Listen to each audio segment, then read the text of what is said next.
back to the channel. All right, here's the first video in the LVS34 versus LVS32 challenge. And I will be testing these more in depth, but I wanted to do some stuff where it was very static. And in kind of in honor of Father's Day, my son participated in this one a lot. We got in some very shallow water, 4, 5, 6 foot deep.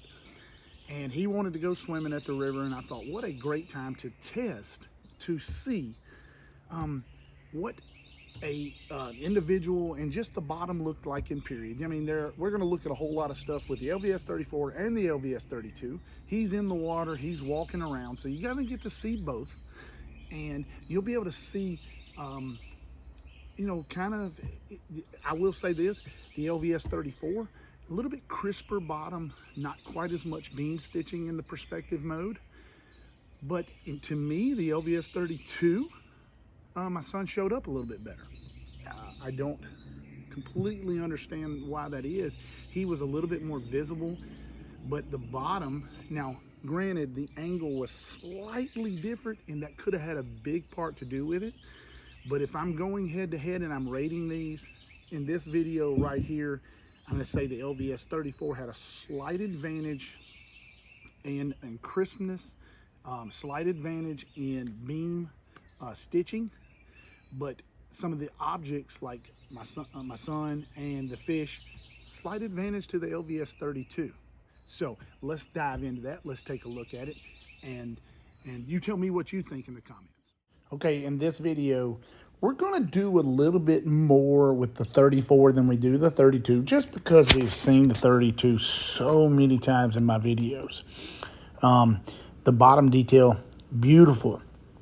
Very little, you know, beam stitching right here. Even at the areas of the beam stitching, you don't notice the darkening that you used to notice with the 32. That's very obvious.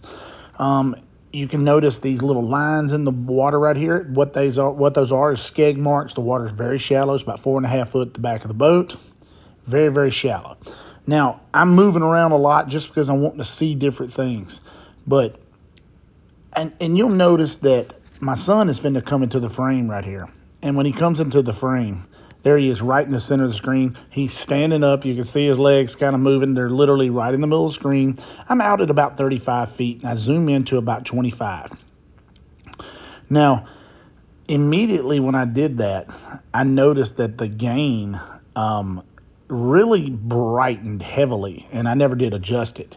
Now, that has to do a lot with the chirp style transducer really changing a lot. But you'll notice this bottom looks beautiful. The angle is slightly lower, transducer angle, I mean, than when I tested in the LVS32, and that's due to me not having a Summit fishing mount with me. But you can see him very clearly walking up to me. But what you notice more is the shadow. You don't notice him a lot. I mean, I've got it at 25 feet. He's coming right at me. I kind of moved off to the right side, just trying to see if there's different spots in the beam that are better. Now we're finna go to the 32.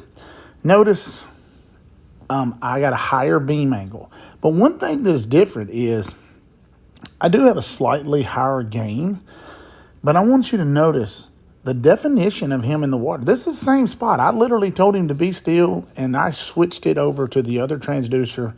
Took me just a couple seconds, not very long at all. You can see him waving his arms. Right here, he's finna swim away from me. I'm going to tell you, when it comes to the bottom, the 34 rocks. It's an amazing, but when it comes to picking up fish or even my son in the water right here, he is much more detailed. You can see his arms swimming, his legs going. It's a little brighter. It's a little brighter, so I need to play with the gain on that. But I'm going to tell you right now, there he is swimming across the top of the screen there.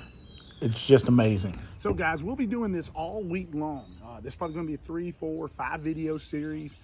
And then at the end of this 5 video series, I will pretty much go, I'm going to try to do a couple weeks of exclusively LVS34 videos where I really dive into it and I really do my best to fine tune and hone it. Right now, it's kind of hard to do that because I'm trying to get both of them on and use both of them, but I will eventually take the LVS32 off and just fine tune in with that 34 and see if I can get that picture as good as I like it. And really give you an idea whether or not you may want to or not want to buy it. But initial testing says I can't see a whole lot of difference, but this is initial. I've been dealing with the LVS32 for about 2 years.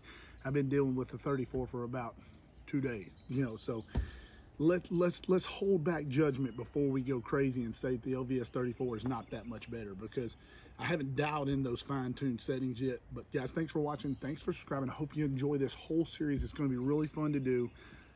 And ring the bell.